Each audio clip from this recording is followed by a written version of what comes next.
기억하신 하나님이고요. 이스라엘에서 이런 청년을 비전을 놓고 살아가고 계시는 우리 김효수 선교사님 오셔서 오늘 말씀 전하십니다. 나오실 때 여러분 할렐루야 그리고 큰 박수로 맞이해 주시기 바랍니다.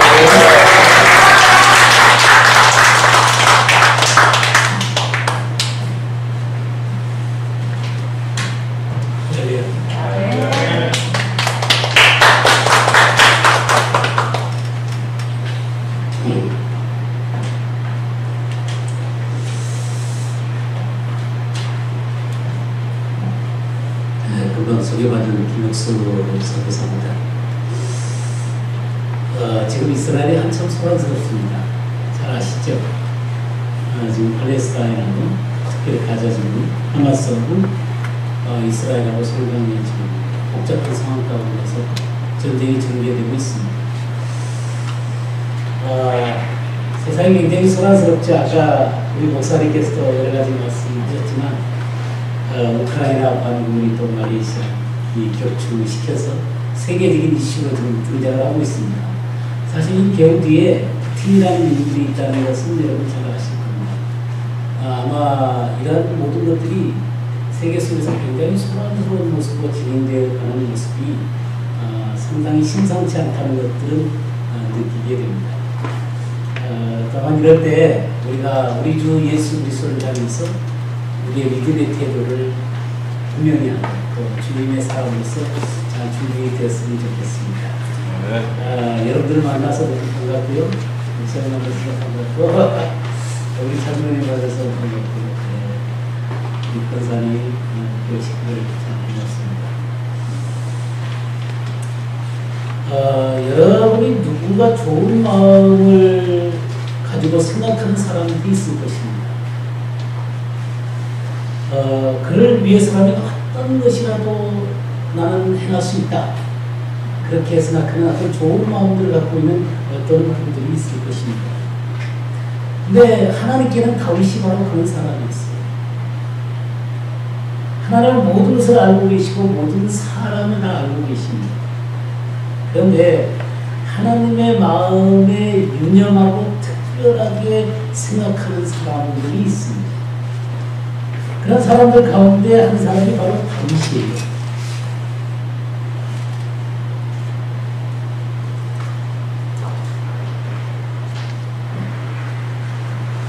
하나님은 내가 이새의 아들 다윗을 만나니 내 마음에 맞는 사람이라고 했어요. 그래서 내가 그를 통해서 내가 뜻한 바를 모든 것을 다 이루겠다라고 했던 사람이 다윗입니다. 어떻습니까? 여러분은 하나님께서 좋은 마음을 가지시고 특별하게 대하는 사람이요? 그렇다면 그렇게 하나님이 기억하시는 그런 사람이 되기를 원하십니까? 네. 오늘 이 시편 132편 말씀을 살펴보면서 하나님이 왜 다윗을 특별하게 기억하시는가? 그런 것들을 좀 살펴보기를 원합니다. 여기 1절 말씀에 여호와여 다윗을 위하여 그의 모든 겸손을 기억하소서 그랬습니다. 이 개혁 성경하고 개혁 개정이 약간 다르죠. 아까 읽을 때는 고난을 기억해 주십시오 그런 표현이 있었고요. 여기는 겸손을 기억해 주십시오 이렇게 썼습니다. 이 히브리어로 아나바라고 하는 이 단어는 겸손이다라고 번역하는 것이 좋습니다. 우리 개혁 개정이 잘 번역이 됐습니다. 어떤 성경들은 고통이다, 또 고난이다, 또 근심이라고 얘기하는 데도 있고요. 또 어떤 이 NIV 같은 데는 어려움들, 또 그런 식으로 번역이 되어 있습니다.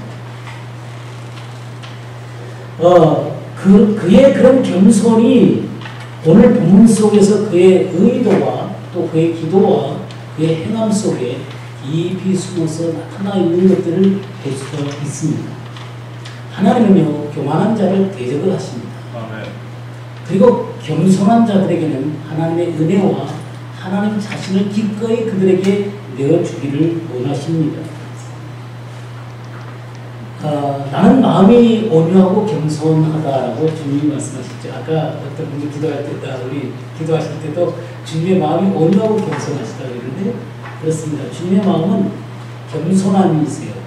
그런데 이 마음을 너희가 품으라 그렇게 말씀하시면서 이 겸손함의 중요한 특징은 뭐냐면 비움이라는 것입니다. 하나님과 동등되지만 동등됨을 취할 것으로 여기지 아니하시고 오히려 자기를 비워 종의 형체를 가지시고 사는 것 같습니다. 여기 비웠다는 말이 나오는데요. 이 NIV 성경을 보니까 이 비웠다는 말이 뭐냐면 made himself nothing. 그러니까 자기를 아무것도 아닌 것으로 여겼다는 주님이 아무것도 아닌 게 아니죠. 그럼에도 불구하고 그분은 하나님 앞에서 자기를 아무것도 아닌 것으로 여기셨다. 그렇게 표현되어 있습니다. 어떤 분이 이 겸손이라는 단어를 표현하면서 이렇게 표현했습니다. 그것은 자기를 어떤 사람 앞에서 낮추는 게 아니다. 자기는 없고 오직 그리스도만 높이는 것이 겸손이다. 바울도 그 에베소 장로들에게 이렇게 말씀을 나누면서 뭐라고 했냐면 내가 3년 동안 내 목회 생활은 겸손과 눈물이었다라고 얘기했습니다. 그러니까 바울의 이 목회 생활의 그 자세는 겸손한 모습으로 그 일들을 하겠다고 하는 것이죠. 그러면 다윗의 어떤 면들이 그의 겸손함을 나타내는가 한번 좀 보겠습니다. 먼저 그 의도를 보겠는데요. 7절 보겠습니다. 우리가 그의 계신 곳으로 들어가서 그의 발등상 앞에 엎드려 예배하리로다. 여기 그는 그의 마음 가운데 가장 중요한 의도는 하나님을 향한 예배였습니다. 여호와의 처소 성막을 발견해서 그가 계신 곳으로 가서 그분 앞에 이렇게 엎드려서 그분을 예배하는 것, 이것이 그의 마음 가운데 가장 중요한 의도였다라고 하는 것입니다. 하나님은 영이시니 예배하는 자들은 진리와 영으로 예배하라고 말씀하셨습니다. 그리고 하나님은 이렇게 예배하는 자들을 찾으신다고 했어요. 하나님은 예배할 때 영과 진리로 가득 찬 사람들이 예배하기를 원하고 또 그 예배 가운데 하나님의 영과 진리가 충만하기를 원하시는 것이 하나님의 마음이세요. 그래서 다윗은요, 하나님 앞에 가서 이 예배를 드리려고 할 때 시편 27편 4절에 보면 내가 여호와께 바라는 한 가지 그것을 구하니 곧 내가 내 평생의 여호와의 집에 살면서 여호와의 아름다움을 바라보며 그의 성전에서 사모하는 것이다. 그러니까 그의 이 다윗의 마음 가운데 평생의 소원 한 가지가 있었습니다. 이 세상에 부도 아니고 영광도 아니고 그런 모든 것을 갖고 있는 사람이었음에도 불구하고 그의 한 가지 소원은 성전에 들어가서 하나님의 얼굴을 구하고 하나님을 바라보는 것이었습니다. 이게 그의 인생의 가장 중요한 소원이었고 유일한 소원이었습니다.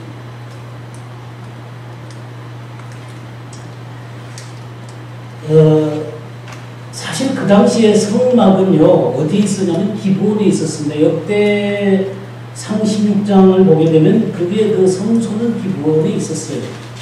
그런데 그래서 그곳에서 아침 저녁으로 이 번제단에 번제를 드리곤 했었습니다.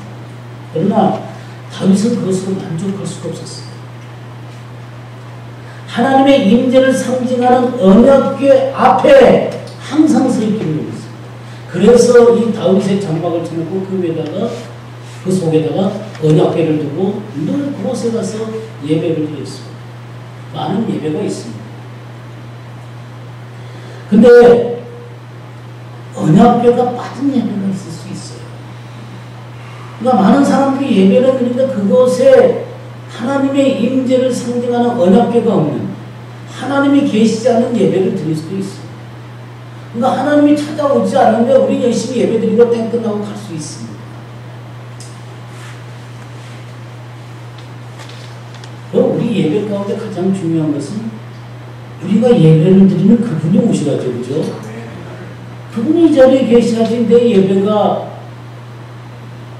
그 하나님께서 흡여하시는 예배가 될 거 아닙니까? 근데 내게 예배를 드리는데 여기 하나님과 계신다 혼자 열심히 예배 드리고 갔어요.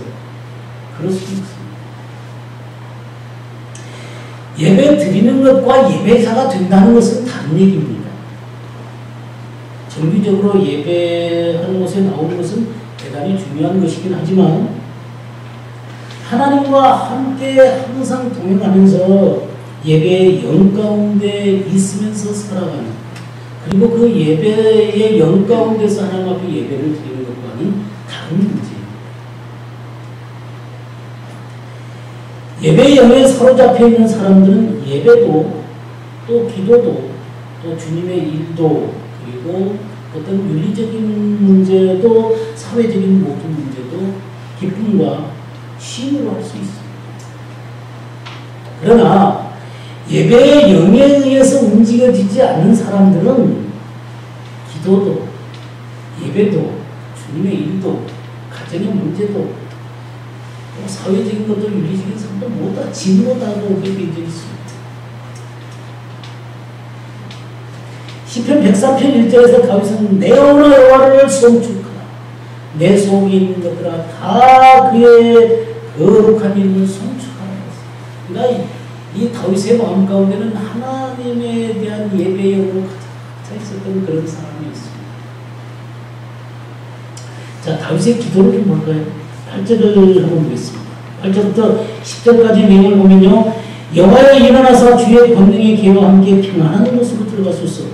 주의 제사장들은 의를 옷 입고 주의 성도들은 즐거이 외칠지어다. 주의 종 다윗을 위하여 주의 기름 받은 자의 얼굴을 외면하지 마옵소서. 여기는 세 가지 기도 제목이 나오는데요. 하나는 주님 자신을 향해서, 또 하나는 다른 이들을 위해서, 그리고 또 하나는 자신을 위해서 이렇게 기도하고 있는 것을 볼 수 있습니다.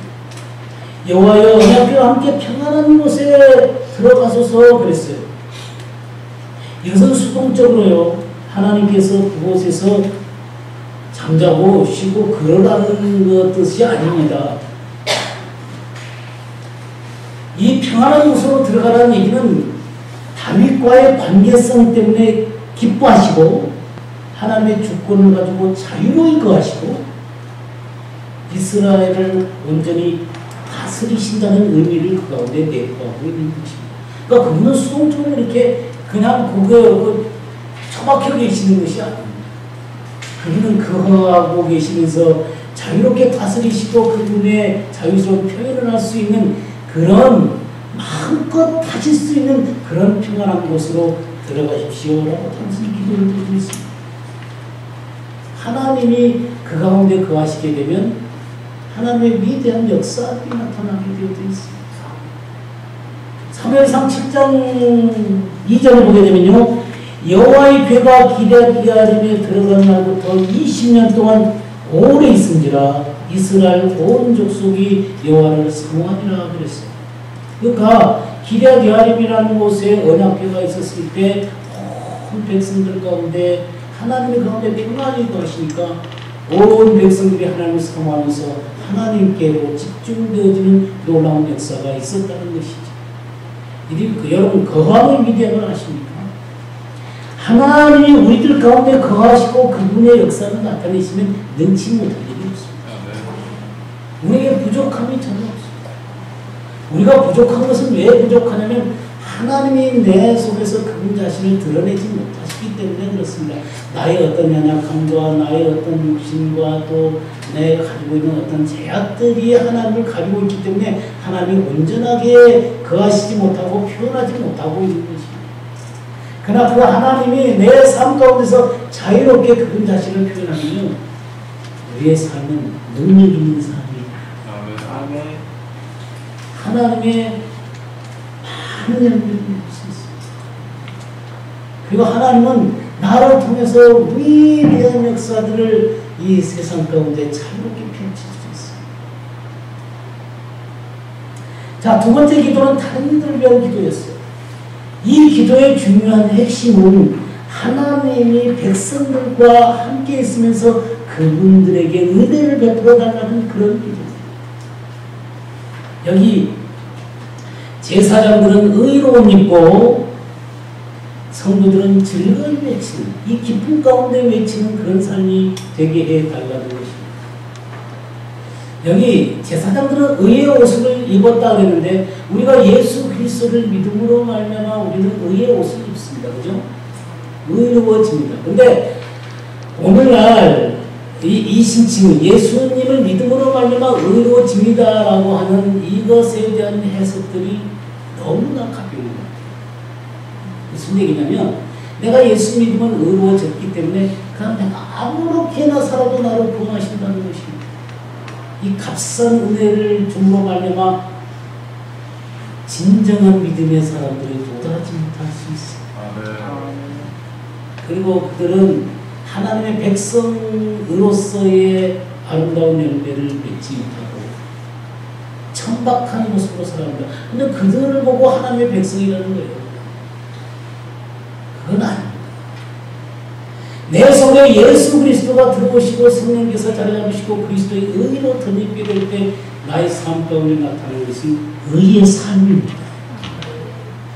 나를 통해서 성령의 열매와 의의 삶이 나타나지는 사람이 진정한 구원받은 사람이요 의의 옷을 입은 사람이요 그런 사람이 주님과 동행하는 사람입니다. 물론 완전하다는 얘기는 아닙니다. 때때로 넘어질 때가 있습니다. 그러나 넘어진다고 해서 그 사람은 그 속에 그냥 엎드려 살지 않습니다.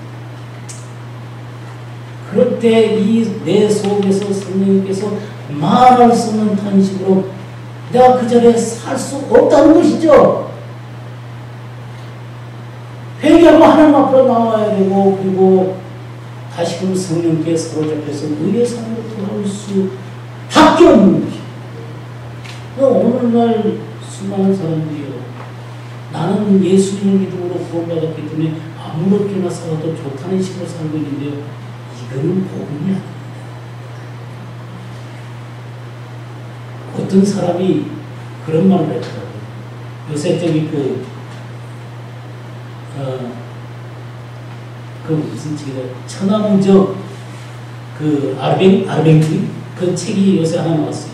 굉장히 그 책에 보면 이런 표현을 들어보면 오늘날의 면제부가 바로 그래요. 오늘날 그냥 그게 면제부예요. 예수 믿었으니까 이제 아무렇게나 살아도 좋답니다. 그러면 내가 이 세상 가운데서 투쟁하고 의를 위해서 거룩한 삶을 살려고 성령을 따라서 살아가는 내 삶의 모습이 아무 가치가 없는 것이죠.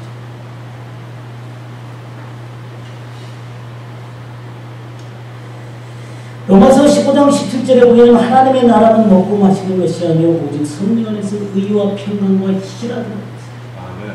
하나님의 성령이 지배하는 것 가운데는 의가 있고 평화가 있고 기쁨이 있습니다. 바로 이런 놀라운 삶을 위해서 다윗은 하나님의 백성들이 그러한 삶의 모습으로 그러한 의의 삶의 모습으로 그러한 기쁨의 삶의 모습으로 살아가기를 원해서 기도를 드렸습니다. 세 번째 그의 기도는 자신을 위해서 했습니다. 하나님 나를 외면하지 마십시오. 이게 감사의 기도였습니다. 다윗은 하나님의 마음이 아픈 사람이었고 하나님과 동행해 왔던 사람인데도 불구하고 그는 자신을 하나님께서 외면하지 말기를 위해서 기도를 했습니다. 사실 다윗은 만인지상의 왕이었습니다. 그에게는 모든 것들이 형통했고 성공하고 승리했습니다. 그런데 그런 그가 가장 두려워한 것은 뭐냐면 하나님이 떠나신 것입니다. 하나님이 그와 함께 행하지 않아요. 그는 하나님께 매어있는 자였습니다. 그는 항상 하나님과 아이 컨택을 하고 살았어요. 하나님과 눈이 마주치면서 살았어요.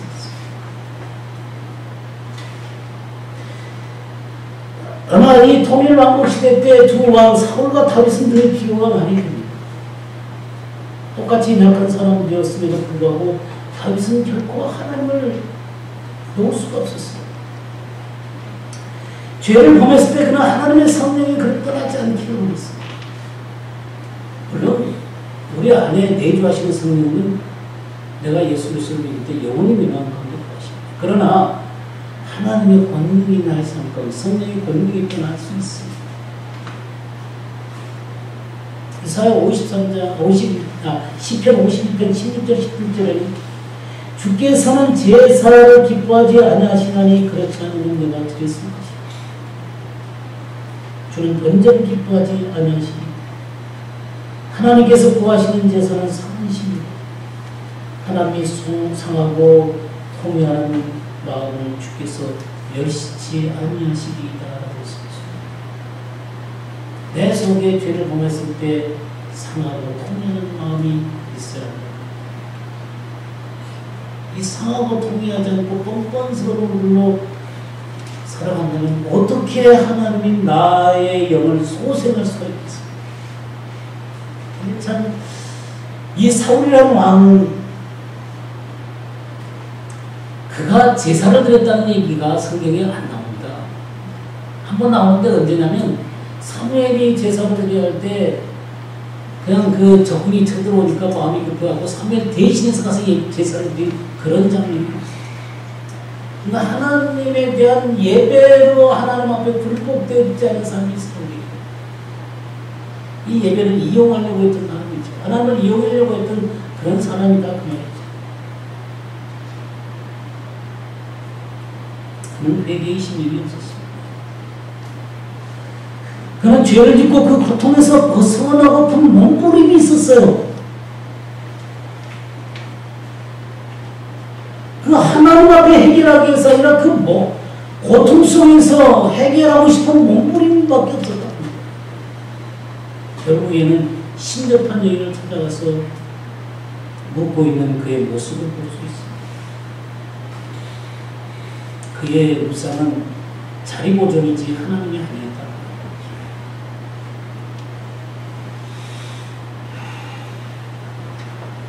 여기 다윗의 세 번째로 그 다윗의 행함을 보겠습니다. 2절 보면요. 그가 여호와께 맹세하여 우리 전능자에게 서원하기를 내가 내 장막집에 들어가지 아니하며 내 침상에 오르지 아니하고 내 눈으로 잠들게 아니하며 내 눈꺼풀로 졸게 아니하기를 여호와의 처소 곧 야곱의 전능자의 성막을 발견하게 하지 않으라 하였나이다. 우리가 그것이 에브라다에 있다함을 들었더니 나무밭에서 찾아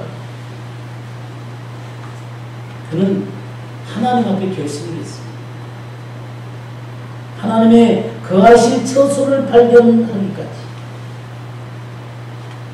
하나님이 평안하게 들어갈 그 처소를 발견할 때까지 자기 장막집에 평안히 거하지 않기를 원했습니다. 침상에 오르기도 원하지 않았고요.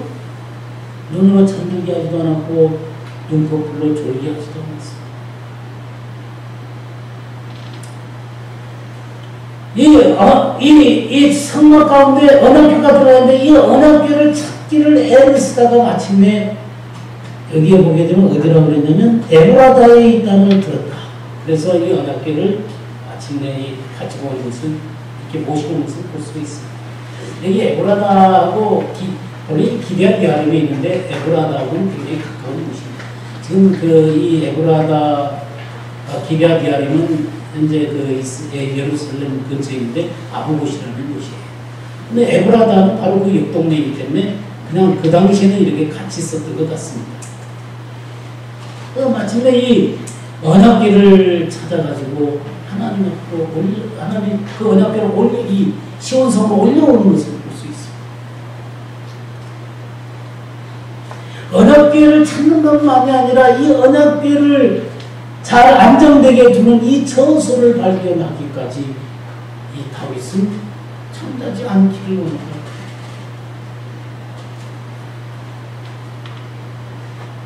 여러분들이 그 사무엘상 6장 7장 3회상 6장하고 7장이라든가 역대상 3장부터 13장부터 29장까지의 그 쭉 내용들을 보면 이 긴 장들이 이 다윗이 하나님을 어떻게 경외했는가 하는 것들로 가득 차 있습니다.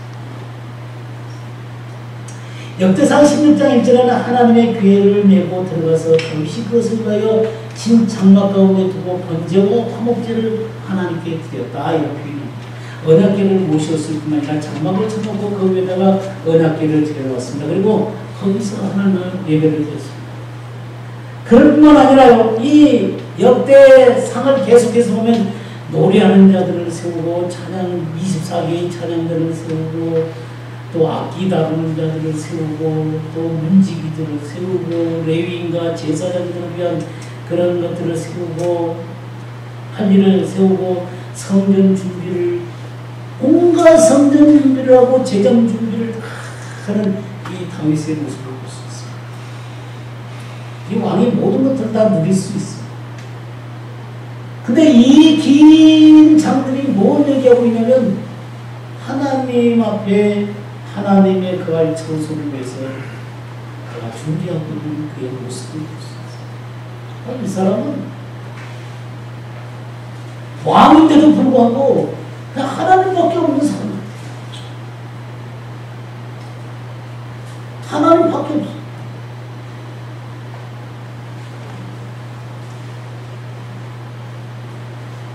그는 그의 온 존재로 하나님을 찾았어요.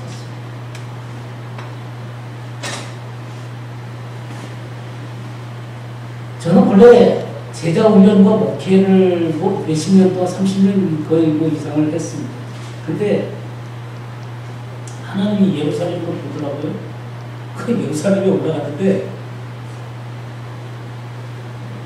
한 일이라고 뭐밖에 없냐면 하나님 찾는 일밖에 없어요.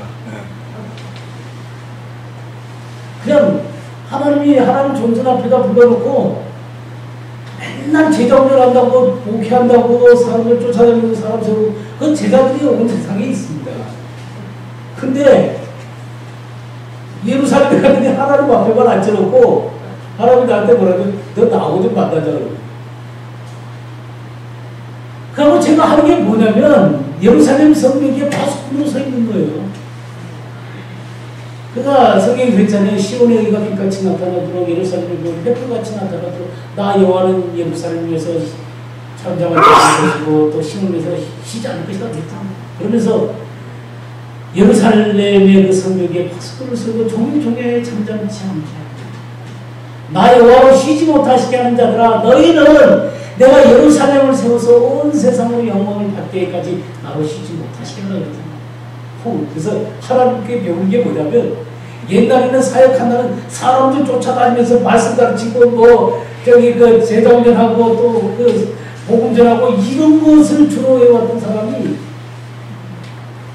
야, 너 이제 나만 쳐다보고 뭐 하냐면 넌 나한테만 아뢰라. 내가 사역하겠다.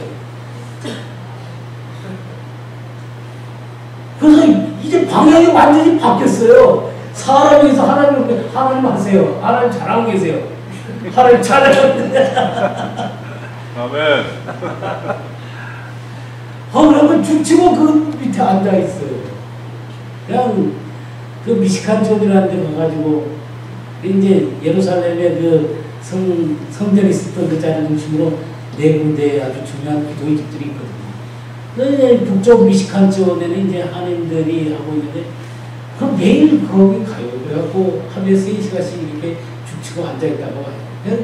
뭐 맨날 그 기도한다고 뭐 제가 그렇게 열심히 기도를 잘하는 사람도 아니까 한 짓이 뭐냐면 죽치고 앉아있는 거예요. 주님!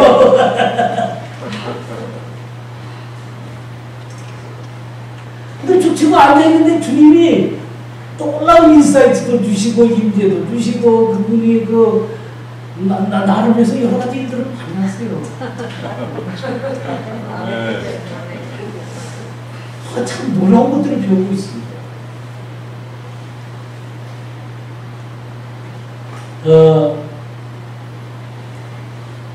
이렇게 다윗이 하나님을 향해서 그의 의도와 기도와 겸손을 나갈 때 하나님이 어떤 역사를 하시냐면요. 11절 보세요. 여호와께서 다윗에게 성실히 맹세하였으니 변하지 않으실지라 이르시기를 내 몸의 소생을 내 왕이 둘지라 내 자손이 내 언약과 그들에게 교훈하는 내 증거를 지킬 때 그들의 후손도 영원히 내 왕에 앉으리라. 여기 다윗에게 놀라운 약속을 하시는데 다윗이 당시에 무슨 약속을 하시냐면 내가 다윗 네 자손들을 그 왕위를 계속할 수 있도록 합니다. 후손에 대한 약속을 해줬어요.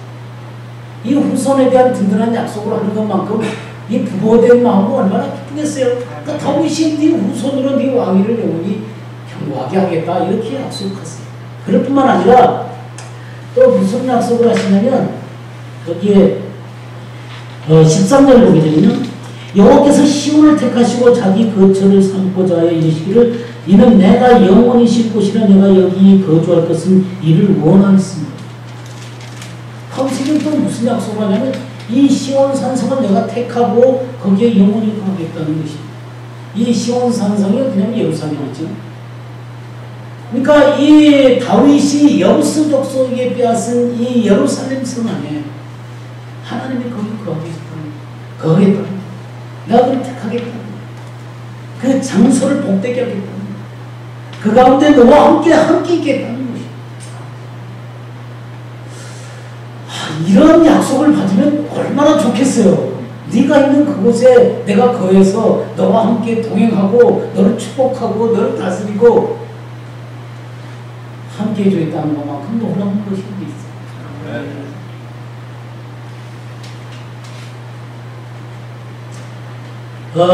이곳에 거하면서 백성의 경배를 받고 만나시며 다스리고 축복하고 인도하십니다. 예루살렘은 마침내 성전이 거기에 세워지게 되고요. 하나님께서 이스라엘 백성을 선택하셨고 언약하셨다는 사실을 드러내 주십니다. 자, 그 다음에 세 번째가 어떤 거냐면요. 축복의 세 번째가 15절 16절을 보면 내가 이 성의 식료품을 풍족히 주고 떡으로 그 빈민을 만족해 하려다 내가 그 제사장들에게 구원을 옷 입히리니 그 성도들은 즐거이 외칠지어다. 여기 이 시온의 백성들 또 하나님의 백성들에게 두 가지를 약속하세요. 육적으로 그들의 양식을 풍족하게 해주겠다. 그리고 가난한 자들도 다 먹고 살 수 있도록 해주겠다는 것입니다. 그리고 영적으로는 제사장들에게 구원의 옷을 입히고 또 그들로 기쁘게 살아갈 수 있도록 하게 하시다는 거예요. 그러니까 영적으로도 하나님의 영이 충만해서 기쁨과 의 가운데 살 뿐만 아니라 그들의 육적으로도 양식이 풍족한 삶을 살 수 있도록 내가 하겠다는 거예요. 이게 하나님께서 다윗 그 당시에 살아가는 다윗에게 약속했던 것입니다. 그런데 이 시편을 조금 더 자세히 보게 되면요. 이 다윗에게 축복했던 하나님의 약속은 영원한 미래까지도 포함되고 있다는 것입니다.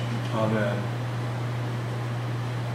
이 한 사람 다윗이 하나님 앞에 그분의 얼굴을 구하면서 서 있었을 때 하나님이 이 다윗과 그의 왕국과 그의 백성과 먼 미래에 이르기까지 하나님의 나라 가운데 이 다윗이라는 사람을 놀랍게 세우셨다는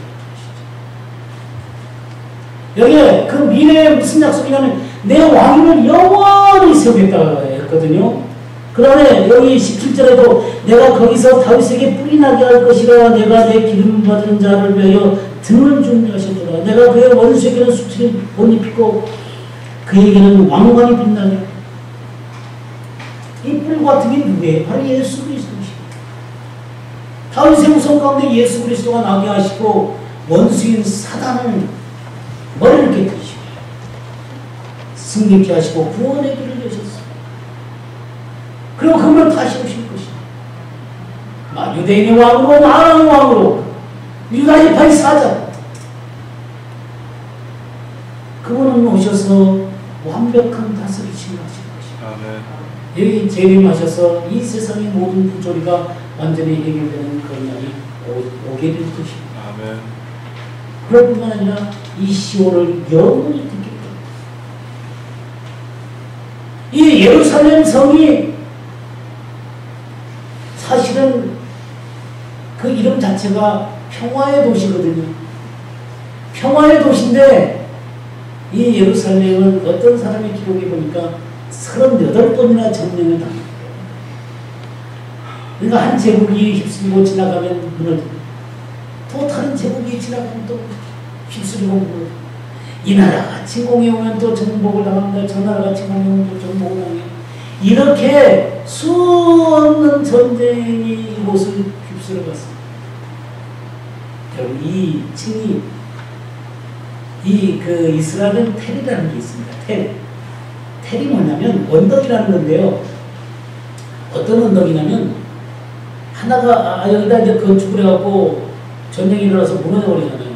그럼 뭐 바람이 불고 흙이 불어오고 그러면 이게 평평한 것 같아요. 그럼 거기다 또 집을 짓습니다.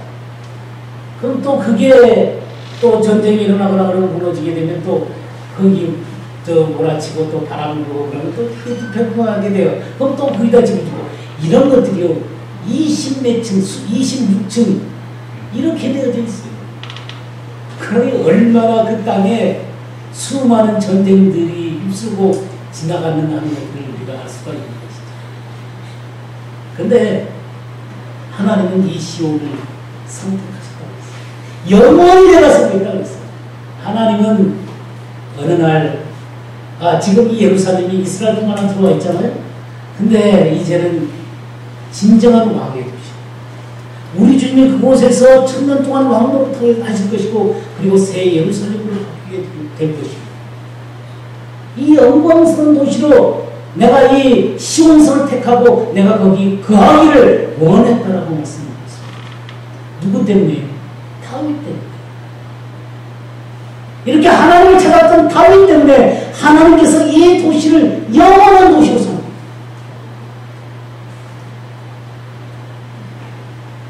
그러면 예수 그리스도를 믿는 유태인이나 이방 사람들이나 어떻게 평가하겠어요?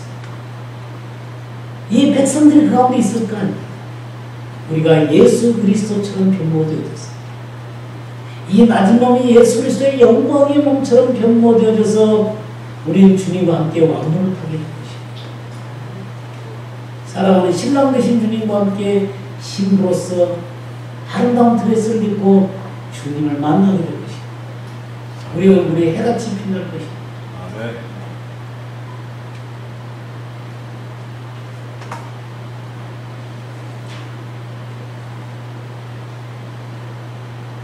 이 모든 것이 하나님께서 다윗을 기억하셨기 때문에 생겨지는 것입니다. 하나님께서는 다윗을 만난 것에 대해서 참으로 기뻐하셨습니다. 그가 완전한 인간이었기 때문이 아닙니다. 그의 겸비함, 그의 의도와 그의 기도와 그의 행함 이런 것들이 하나님의 마음에 들었어요.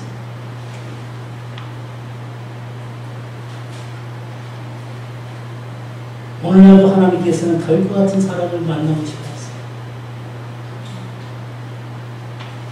예배자, 하나님의 예배의 영에 의해서 살아가는 사람입니다. 하나님을 높이는 일에 온 존재로 삶을 들여서 하나님과 만나는 사람. 어떤 대가와 어떤 시간이 요구된다 하더라도 그 하나님 존재 앞에서 물러나지 않기를 원하는 사람. 하나님은 그런 사람들을 기억하십니다. 그러므로 형제들아, 네가 하나님의 모든 자비하심으로 내렸구나. 너희의 몸을 하나님이 기뻐하시는 거룩한 산지서. 이는 너희의 들 영적의 힘이다. 너희 이 세대를 본받지 말고 오직 마음을 새롭게 함으로 변화를 받아 하나님의 선하시고 기뻐하시고 온전한 뜻이 무엇인지 분별하도록 하옵소서. 사랑하는 성도 여러분, 여러분들이 그렇게 하나님을 예배하는 자, 이 세상에서 구별되어진 사람, 몸과 마음이 구별되고 그렇게 이 영의 하나님의 그 예배의 영으로 가득해서 하나님께서 기억하는 여러분들이 되기를 진심으로 바랍니다. 기도하겠습니다. 하나님 아버지 감사합니다. 오늘 다윗, 하나님의 위대한 사람 다윗, 인간이지만 하나님 마음에 들었던 사람, 그냥 그런 인물이 있었다고 우리가 생각하지 않기를 원하고, 나도 다윗과 같이 하나님을 기다리는 사람, 하나님을 예배하는 사람,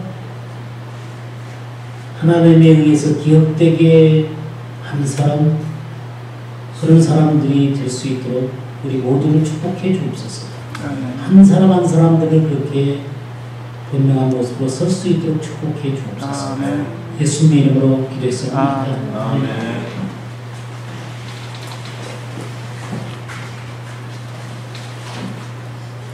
네, 감사합니다. 말씀에 마음 은혜 받은 적이 있습니다. 오늘 교회를 제가 올 때에 진돗개가 우리가 천천히 걸어가고 있더라고요.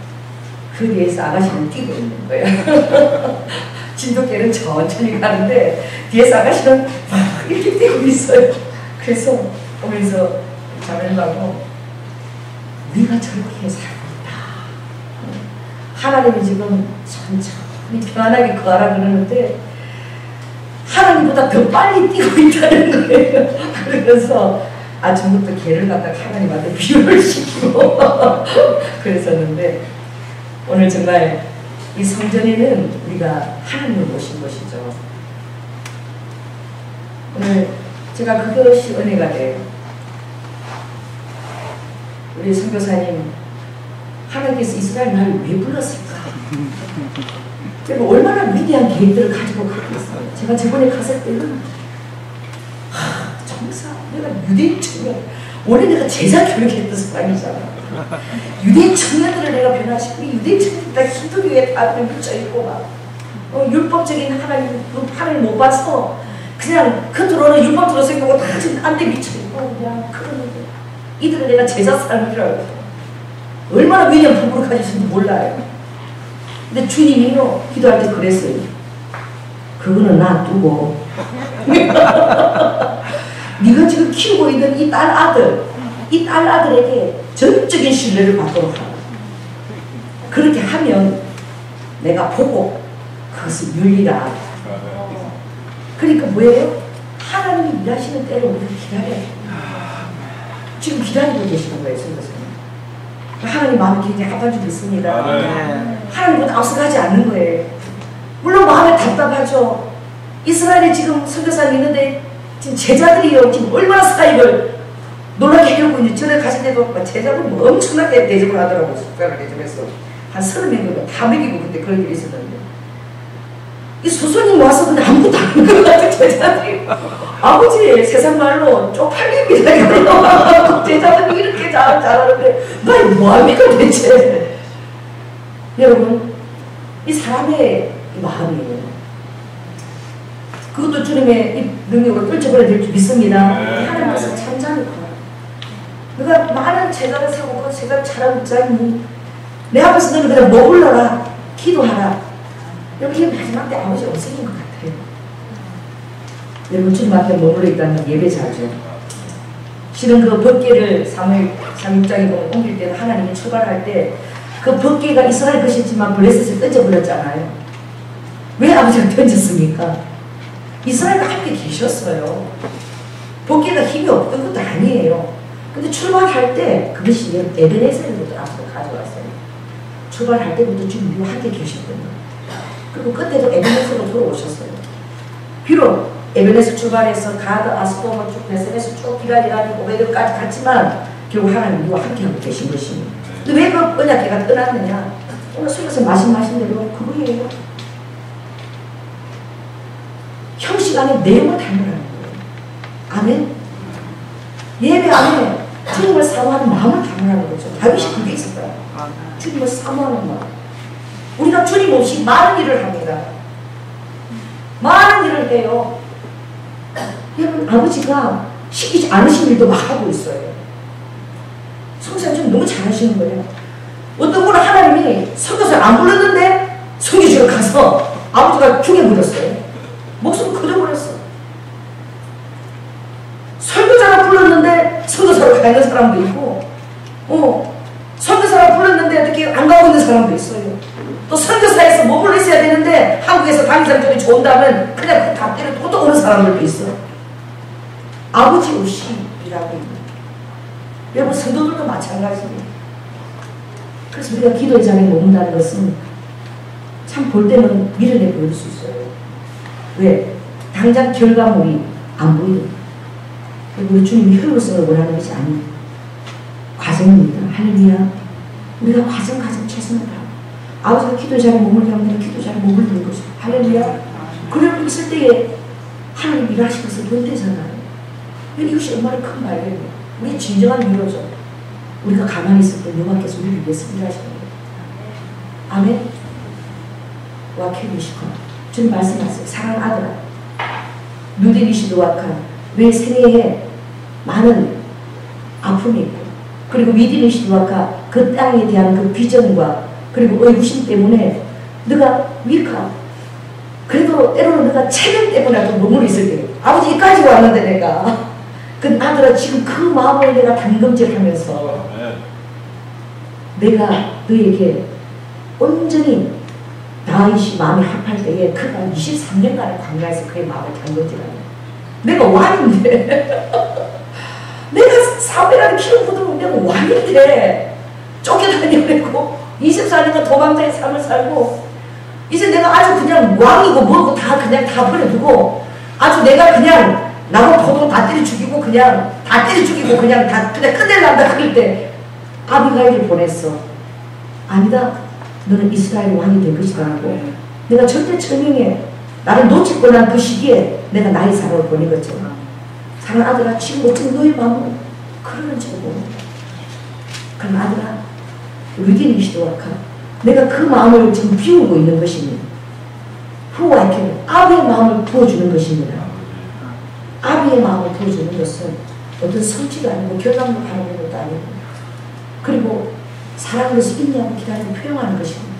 그 아비의 마음이 어떤 것보다도 많은 그런 놀라운 나의 도구가 되고 미끼가 되면서 내가 보게 되거든요. 내가 기도할 때 내가 실컷 용서하죠. 내가 내게 기도하는 것은 무엇인 줄 아느냐? 아비의 마음이다.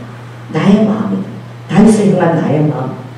그것을 내가 온전히 인지하고 그것에 대해서 내가 온전히 은혜 가운데서 그것을 알게 되었고요. 내가 의도하지 않아도 모든 준비된 그런 일을 너에게 올려오게 될 것입니다. 지금 인내하고 기다리는 것은 너에게 너무나 힘든 시간이다. 근데 내가 그것에 머물러 있다는 것이 그것이 기적인 줄 알아. 왜? 너는 얼마나 일하기 좋아하는 사람이야. 너는 얼마나 열정이 있는 사람이야. 그런데 머물러 있으라 그러니까 지금 미치겠는데 그러나 그것이 지금 나의 시간표라고 지금 말씀하세요. 제가 지금 그것이 너무너무 은혜가 됐어요. 우리 선교사님 정말 지금 아무 일 없이 제가 기도만 하고 몸을 어떤 때는 기도도 뭐 잘하고 우리 선생님 진짜 기도에 여기 대단한 분도 아니에요. 그냥 말씀을 가르치는 탁월한데 그냥 쭉쭉 앉아있다는 그 말씀 지금 너무 내 가슴 울리는 거예요. 그 쭉쭉 있는 그 선교사를 바라보는 아버지의 마음이 잘 쭉쭉 있구나. 아버지가 아들아 잘 쭉쭉 있구나. 계속 그렇게 나를 의지하고 잘 쭉쭉 있고요. 여러분 근데 지금 아버지 그 영을 부으시는 거예요. 할렐루야. 그 준비되기 전에 그 다음 아들들을 보내주실 줄 믿습니다. 우리 선교사님 그 탁월한 또 그 제자의 그것을 양육할 수 있도록 아버지께서 그때는 아버지께서 내가 있을 수 있는 자리에 오늘 주님 그렇게 만드실 줄 믿습니다. 우리 선교사님 향해서 한번 기도하겠습니다. 어떻게 하느냐? 잘 죽칠 수 있고 할렐루야. 저번에 이스라엘 보낼 때 막 두더지처럼 일하시는 거예요. 그 일할 때가 와요. 다다다다 바다에가 다 올라오셨더라고. 환상 가운데 기도할 때. 얼마나 두더지가 땅을 빨리 간지를 모르죠. 다다다다 타고 올라가서 상 분석이 딱 올랐는데 우리 손이 없어. 우리 죄송하게 약간 두더지가예요.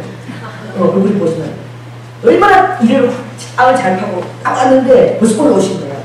그런데 그건 아파는 작업 이제 할 때도 올 거예요. 근데 지금은 하나님이 잠잠히 신뢰하는 것을 또 배우게 하셔요. 우리가 선생님 지금 그래서 여러 가지 중에 어려운 상황들 만들고 계셔요. 아니가 막 수술해야 된다고 그러죠. 여러 가지 또 물질적인 의미 또 왜 없겠어. 근데 하나님의 계획 안에 다 있는 거예요.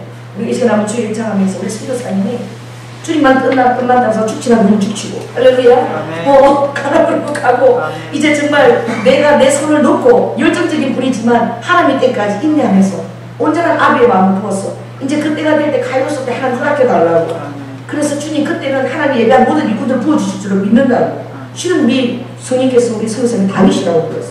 그래서 다윗 얘기하면 선교사님 특별한 마음이 있으신 거예요. 여러분 왜냐하면 그렇게 환란도 많이 겪으시기 때문에 우리 시간 주일 일창하고 우리 선교사님께서 기도하겠습니다. 주여 사랑해 주님 감사합니다. 아버지 하나님 여기 살린 이스라엘 마음만 들어도 그 말만 들어도 마음이 설렙니다. 아버지 저는 정말 아버지 이스라엘에서 궁극의 평만 세isra엘로 주님이 계신 그 땅이기 때문에 아버지 주님이 아버지를 위해서 십자가 지신 바로 그 장소이기 때문에 아버지 하나님 내 뜻도 정말 그 의미를 부여하고 있을 수 있겠습니다. 그러나 아버지 하나님 막상 그 장소에 가면 얼마나 무식하기 힘든 것인지요. 와이와 날 주님을 위해서 무식을 하고 싶어요. 아버지 예수님의 마음을 주님을 알고 계십니다. 그러나 주님은 지금 아버지의 놀라운 영성을 아버지 아비의 영성을 아버지 예수님의 마음을 듣고 계십니다. 그러고 나서 기다리고 인내하는 기쁨이 아르바 칸에서 어떤 자리도 아버지 표현하며 그들의 마음을 아버지로 끌어낼 수 있는 놀라운 하늘의 축복을 주님 열고 계십니다. 성령 하나님 아버지 하나님 스카라바카 우리 성령사님이 와그 즐거움스게 민감하게 감사드립니다. 오라바 칸에서 주님의 아버지 하나님 스카라바카 아버지 하나님 정말 직방이가 아버지 하나님 서기까지 오라바 칸에서 그것을 잘 인내하며 모든 그들을 아버지 하나님 아버지를 다 감내할 수 있도록 주님 은혜를 더하여 주시옵소서. 사랑이 많으신 예수 이름으로 기도드립니다. 우리 선교사님 나와서요 저희들 위해서 축도해 주시기 바랍니다.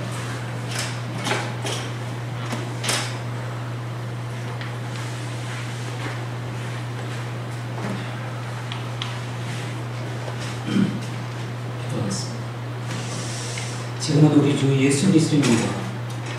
아버지 하나님의 놀라우신 사랑하심, 성령님의 교통하심과 축복하심과 그리고 우리를 붙들어 주시고